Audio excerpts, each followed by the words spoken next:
screen recording on how exactly I plot my support and resistance, my supply and demand zones, my key levels, whatever you want to call them. This is the way that I do it, literally in the space of I'll say 5 minutes for the purpose of the video, but literally in 2 minutes. I go immediately straight to where price is exactly, and then I determine where the most recent support is. So we determine the most, since it's a bearish movement, we'll determine the most recent resistance. We go there, that's our first key level, where we're expecting volume to be in the market when price gets to this point. And we'll be expecting price to move down to the next key level, which we can just clone this.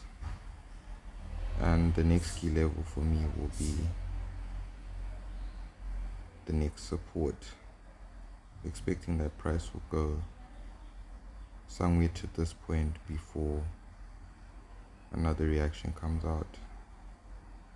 So as it is, this is what we'll define as the key levels exactly at these points, and we'll be expecting price to bounce off of these key levels and look for trades within these key levels.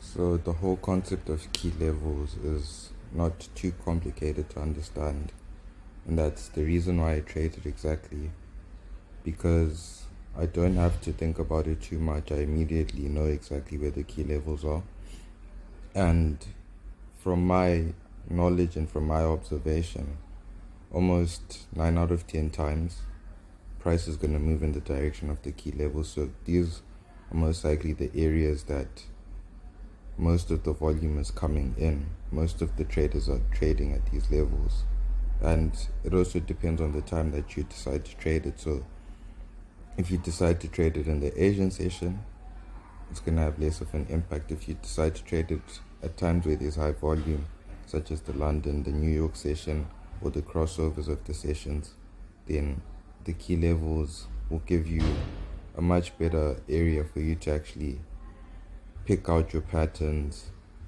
and execute trades. So the direction, most of the times, 9 out of 10 times, I'd say, it's going to follow the direction of the key levels, bouncing in between these two supports and resistance, and eventually you expect it to break out from one of those support and resistance to move on to the next key level. But for the purpose of this, to simplify it, we just put 2 key levels, meaning where price is playing at the moment and where we expect it to go. And that is simply key levels in a nutshell.